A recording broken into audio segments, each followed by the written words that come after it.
Boss TV a ke thabo mo le mo sa mahlaki a bolelang le tla sorla nyana nyane mo re bile le bothata ba technique mo we ke sa le sware ke yena kulukumba Mr. Baloyi from Minga village re tlo thoma fase gape ka gore technique se la ska se re senye dilo kana mo we loko e vulavula hi Musa Baloyi vulavula hi na manu mo kwi mi nga hlamusela kahle ku who is Musa Baloyi? Musa Baloyi I jaha leri huma ka Minga leli populi ni vele ku kona ni kulela kona. So in fact I'm a Xitsonga individual with a birthmark of Xitsonga. I grew up in a Xitsonga environment, although when I grow up you have to explore and you find yourself in Gauteng or other provinces. So now my root is in Gauteng because it's a city of God. Yeah, straight to the Southwest Township. Musa Baloyi, it seems like this man is a jack of all trades. He's a singer, poet, and he's also a novelist. Yes. Out of these three, which one exactly is it closer to your heart? The novel, to be a novelist is very close to my heart. It's something that you cannot split. You can't even see a thin line between me and it. Because when a platform to write enough and to express myself to the fullest. So niranda the novelle yisona swini khumba ngopfu yisona swenza ku express vutomi bya mina na vutomi bya vanhu van'wana ku fika maningini. In short, what exactly inspired you to become an author? Yeah, ni inspire really mana mina. You know, I grew up under a single mom watch. So Van Vutlhari, they get surprised and they get shocked when I say I was inspired by my mom, because they say she doesn't have even one qualification or one certificate, only a birth certificate that she got, which will help her next year to become an old patient because she'll be turning 60. So Manamina, she used to read my books, Luguna school in a primary, high school, the novella, short stories, and she can explain to me what is within those novels and short stories. So I wanted to impress her, I wanted to make her happy by writing my own books so that she can read. So I tried to write 1, 2, 3 books, and she reads, she can correct me until she was impressed. So that impression, I want to keep it constant so that she will be happy that her son is an author. Good. Especially, we would like to raise a point. You know, I've seen one thing in the society that most of our young men, our fellow brothers, they're having a very big problem adapting to accept the fact that they are being raised by a single parent, which is their mother, and then they don't understand the fact that they can learn something from their mother. Just because it's a different gender to them, they believe like, nah, I can't tell me anything, you can't teach me nothing. So what can you say to those frustrated youth which they found themselves being brought up by a single parent, which is their mother? How do you accept motivation from their mother to treat their mother like she is their father in the same time? They can draw anything they want from that person. You are right. I saw a lot of people, there's that stigma that she's a woman, she can't do this, she can't teach me this. For instance, she can't teach me construction things because she's a woman. But I always say to people, and I motivate people to understand it very clear, that the first person you knew in your life was your mother. The first person carried you before you arrive in this world is your mother. So that bond, you mustn't break it because now you are breathing the outside air. Our mother, some of the reasons that we are washed or groomed by single parent, I think it's a blessing from God, because they might teach you something that you were not supposed to pass around. And also, it gives you a mark in your life that everything you quote, you say, my mother says, my mother says. In our nature, in our culture as Africans, even if when we are in pain, when we cry, we call mom. So I think those are people that we must respect the most. Although I can't say we mustn't respect our fathers. I didn't grow up with my father. He's still alive, but wherever he is, he must enjoy his life also. If you may ask, how many books have you written so far and their titles? Yeah, I wrote 3 books on my name, which are published. All of my books, they are award winners. They won award, trophy, certificate, and a check. Although that check now is finished, I can't give you anything. It was a long time ago. So I wrote 3 books, and I also wrote 4 books with other co-writers. So all in all, there are 7 books. But those 3 books, one is Vutlhari the lunya, which you can translate it as ruthless intelligent. Tells about people who are very clever, who are very focused, who are very educated, but they are misusing their intelligence to corrupt the world. I also wrote another book which is called This is the war of mind. We must use our brain to achieve. We must use our brain to motivate. We must use our brain to encourage other people. I also write the one, I compile short stories which tells about our everyday life, tells about land expropriation, tells about anything that is happening in our everyday life as we are speaking now. So that book is called Maganda Nzope, which is a wave of a mud. And if you can interpret it well, you can even say, yeah, this Musa Baloyi might be running mad. How can we have a wave on the mud? It's what I was trying to say to people. You cannot swim in the mud. So go to the land where it can give you a green pasture. So that is teaching people that if we don't have a land, we have nothing. We are not rich. If we don't privatize banks, we don't have money. So that book's telling about it. So the other one I wrote with co-authors are short stories, are poems. Some are translated in English, some are wrote in English, some are dedicated to big people like the late Tata Mandela. So there's a lot of books and a lot of short stories that they can even find on the internet. There was this other day where, if I remember correctly, Annie Ingisele Kamganalonene, where I might have had a poem of yours which was being read. I don't remember exactly which show, but it was the afternoon drive.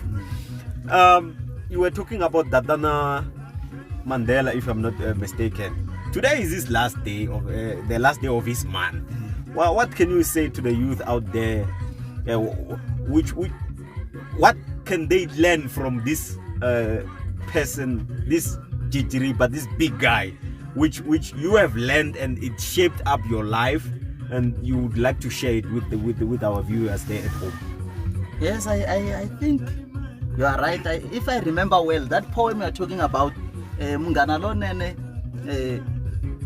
wanted the submission for the poems to talk about Tata Mandela, because by that time when we wrote those poems, I mean to say, he will be turning 100 years if he was alive. So they say, can you tell something about Tata Mandela? But it was not just a given that you write a poem, then they'll read it. They evaluate and they see which one qualifies to be on air. So my one proves that I got this talent, it qualifies, and they read it. So the whole Africa or South Africa heard it. It was telling about Tata Mandela's life, his struggle and everything. And when he became a president, and his forgiveness, because you remember I promoted too much reconciliation, so that we must forgive each other. Because what I used to say to people, if you don't forgive another person, you are the one who's feeling pain now, because maybe that person now, he let it go a long time ago, but you're still worried about that, hey, I hate this person, hey, this person did this and this to me. So don't kill yourself, let it go, learn from Tata Mandela, reconcile with other people, then the world will turn bright. A very powerful message there indeed from our guest Musa Baloyi from Gaminga. Ungawa uri munhu kwalano kaya u langutisile wena u limo mahayingi vu moyileke plus ka mo vu beka sport ri swere muthu o ilenguri u guleki mahayingi where most of us, we convince ourselves to believe the matter that now I'm born in the rural areas, I've got nowhere to go, I've got no future. We have people who went through the very same challenges that we are going through, but they thrived, they came out, and they're still fighting, you know, they're still growing, they're still in this to inspire and motivate those which are coming behind, that this is the way, this is the path. It doesn't mean, Uri, you are born in the rural area, you've got nowhere to go. It doesn't mean you are born in the rural area, so you are nothing. So this man has 3 books in his name, and he has 4 with which he participated as a co-author. He has poems, you know, he won awards. So we would like to hear now how many awards, because I've seen you participating in the Afro Poetry, where you are part of its big book. How many awards are in your name as Musa Baloyi in terms of authoring and poetry combined? In my name, I got, if you can go to my house and check on my wall, I have 7 awards, 7 certificates, 7 trophies, which means I received 7 fat checks, which are finished. You know, even if something is fat, if you can chop it by bit by bit, you will finish it. So I got 7 awards, which I'm very proud of. But with Afpop, I wrote more than 100 poems, which all of them were compensated, because if your poem qualified, they give you some token to say we appreciate this good poem. So they take this poem, they compile, they put them on the book, which shows that Afpop encourage writing. So they translate the poems in our African languages, which they sell all over the world, and give us some royalties when they're accumulated in a certain period of time. Speaking about fat checks and stuff, we know we are in this pandemic where we are very much limited. How is this COVID-19, the pandemic, affecting you as an author or a poet, especially in your pocket? Because now it seems like maybe you cannot do, if you're a person who's doing gigs and doing what, they are mostly affected. How does this affect you? Yeah, it's affecting me very badly. In such a way that, you know, most of my poem, I go and present them in the event, such as church, funeral, and different type of ceremonies. So as you know that you are limited to go to funeral, so sometimes it's happened that my beloved one passed away. I can't be there. I can't express myself with those poems. So I just cry within my heart alone. I can't do anything. So it's very difficult for me now to stand tall and people see that I have this talent. So this talent now, it seems as it's been put under the bridge, which I'm not sure when this can rise and shine again. But also on the other hand, I can say it's a blessing in disguise, because staying at home, lockdowns, give me enough time to write my novels, give me enough time to write my short stories, because I can't just go around and get infected. So I'm taking this as a time for me, as a present for me to write more books, so that after this pandemic, I will approach companies and publish them. Good. Now we're getting into this interesting question that I wanted to ask Musa Baloyi.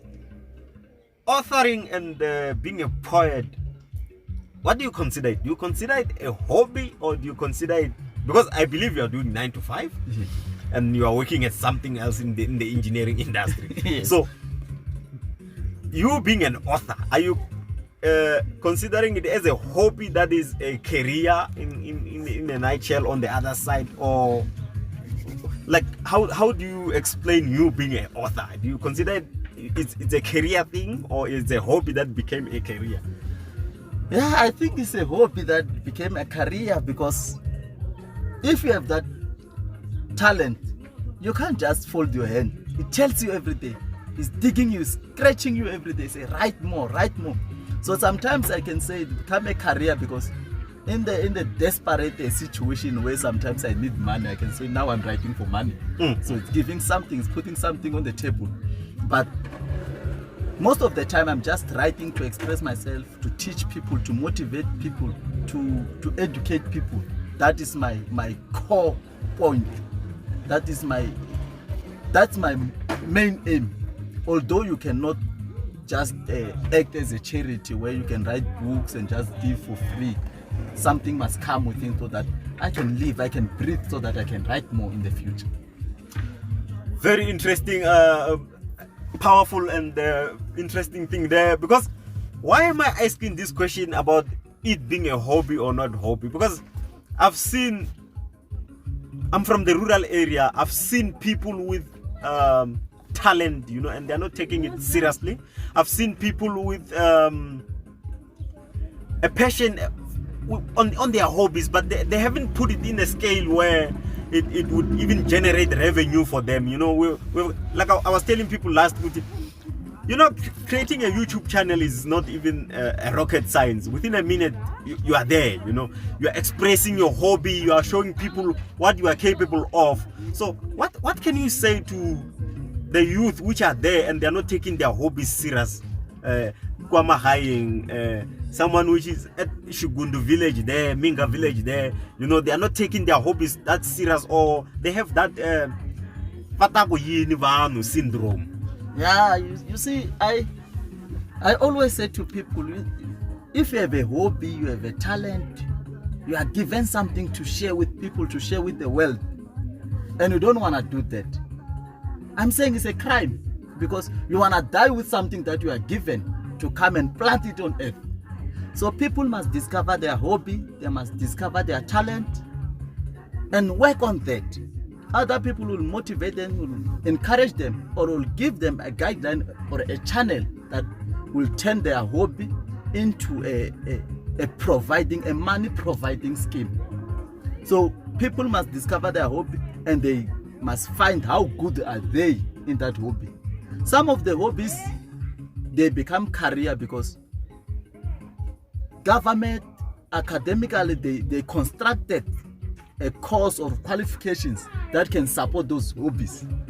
For instance, there's people who do sport, they just say it's a hobby, but there is a sport management that you can go to university. So that hobby is turned into a career. So career can be turned in the other hand to become a career, and you can survive out of it, you can live out of it, and you can encourage other people out of it. Very interesting indeed. I would like us to take a little bit quick of a break. Just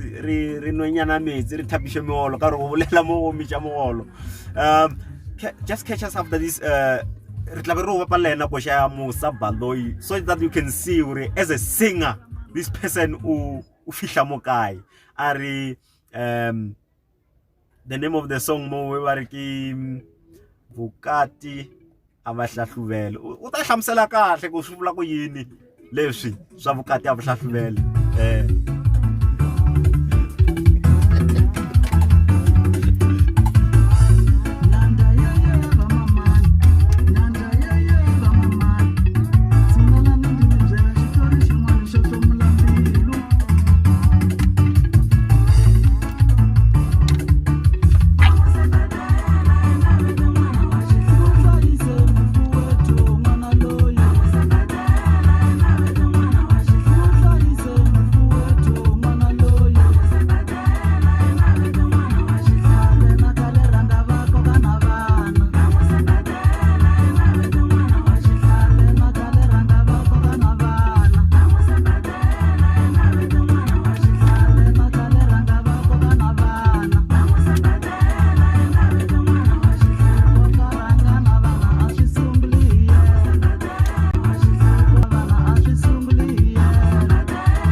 welcome back to Tybo's TV. So I want us to talk about the music side of things, you know, because we've been talking about poetry and novel. So this man has a CD on his name. It's called Shilashu, and he's talking a very, very powerful message there, even though I can't hear all of it because she's mara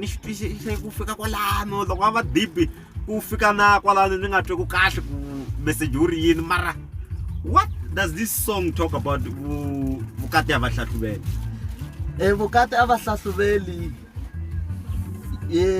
loko ni translate hi ririmi ra vadyi vahlampfi ku nga xilungu xinghezi yi vula ku marriage is unpredictable. So in other words, I was trying to show or to tell people that don't talk bad about people who went through divorce and everything, people who are abused in their marriage, because they didn't predict that they will fall in that trap. And I'm saying to the man now who's married to a woman who got a child already, that take care of that child. Maybe one day that child will take care of you. So that's all about this song, to motivate people to not. We must break the stigma that people who are in an abusive relationship or marriage, they put themselves into that thing. Because you can't have bones and now I must see which marriage I must go, because you know, as men we have sweet tongue. We talk to them, we'll buy you a train and everything. When they come to our house, we want them to buy us a train now. It's vice versa. Very powerful message there indeed. Tybo's TV, this is the honor. You know, we would like to thank you very much to taking your time with this mask, so that you can continue to be safe wearing the Tybo's TV, and then to show us that we very much appreciate your support and sharing your journey as a person. So the one question that I wanted to ask, Guri, the book, those people which haven't read your books, what can you say to them, and where can they get these books of yours? Yeah, thank you very much, Chabas. I thank you for the mask. Yes, It's a pleasure. You know, nowadays they say a person who gives you a mask is a person who loves you. Yes, because that person wants you to live longer life.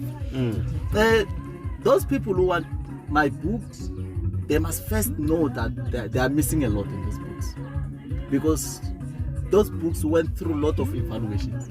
So to qualify to be published, they are well cooked. So they are losing a very delicious recipe. They can go to Pearson, which Muscular Miller Longman is mml.co.za.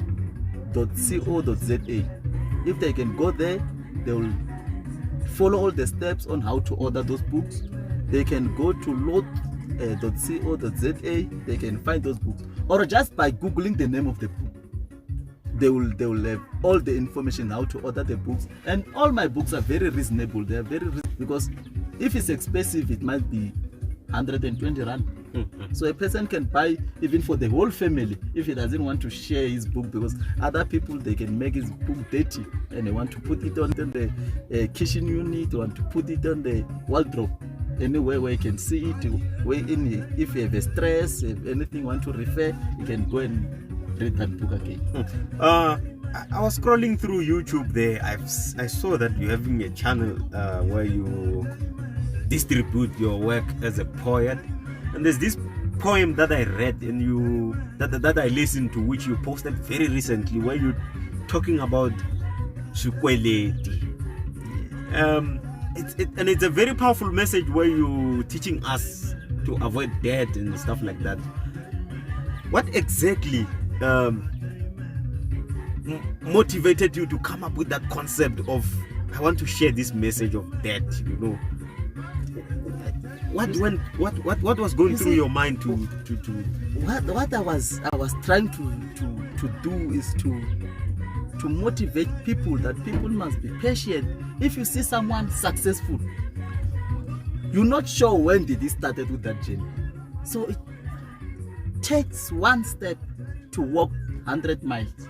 So what I'm saying is, Even if things are tough, even if you are looking that you are going there, you mustn't bypass. You mustn't put yourself into a lot of debt, because now that will withhold your life.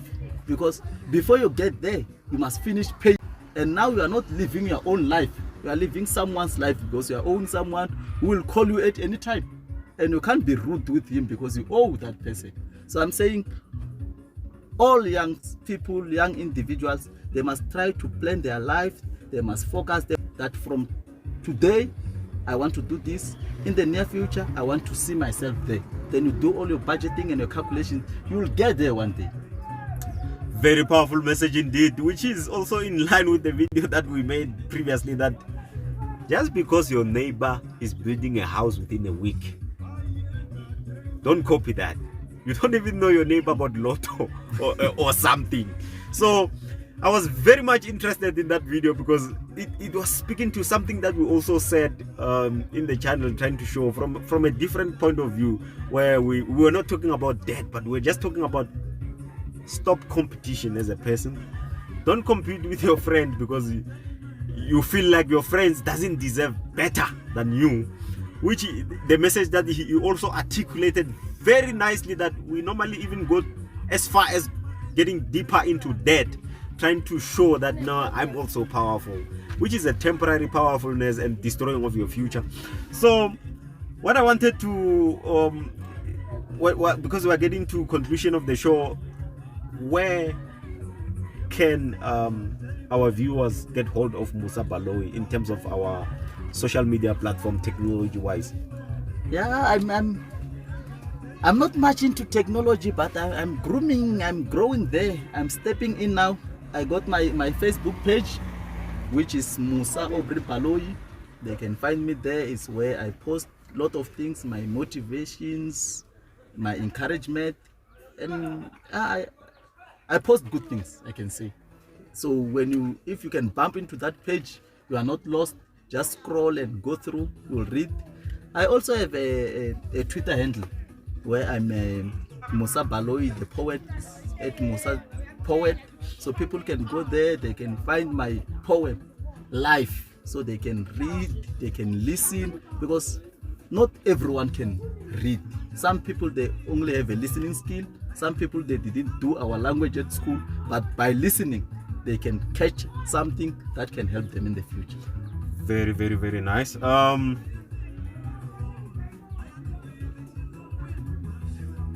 Typos TV, we are in this for you. We go by the name Typos TV, and television is in your pocket. We are in the 4th industrial revolution.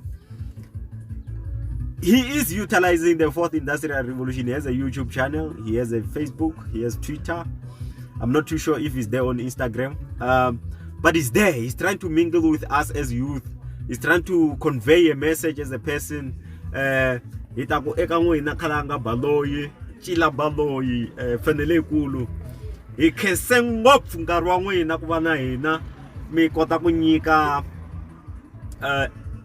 ndlela ya kahle avuton'wini ka vantshwa va hina, mi kota ku share your journey with us, and we hope and believe that this is not the end. We're still gonna have a lot of conversation with people like you, and you especially, because it seems like we are busy, so we will have to keep on updating our people on, we have talked to this person, he was here, now he's there. It is possible. Yes, true. So we want to say thank you very much as Typos TV. We appreciate much of your time. Ikasango for Kalanga. Yeso na ku khesa mina kwa mina nyikile nkarhi lowu ni titwa ni hloniphiwile swinene, because va kona vanhu lava nga na tinyiko, titalenta to endla na ta mina, kambe a va se yi kuma opportunity leyi. Se ni khesa ni vuyelela, mi nga heli matimba, lomu kha mi endla leswi na mina ni le ku kuleni. I thank you. Kesengo Baloyi, the first in conversation with someone. He must be very honored. He is indeed honored, and we are very much honored to have him as the biggest character as he is, to be our first in our television, to inspire in a conversation, riding with us and you there at home. Thank you very much. Till we meet again. Ciao, ciao.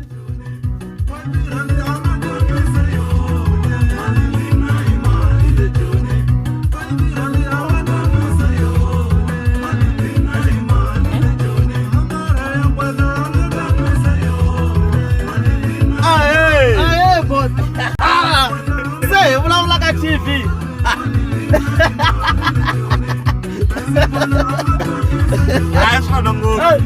Omnyaka send a message eka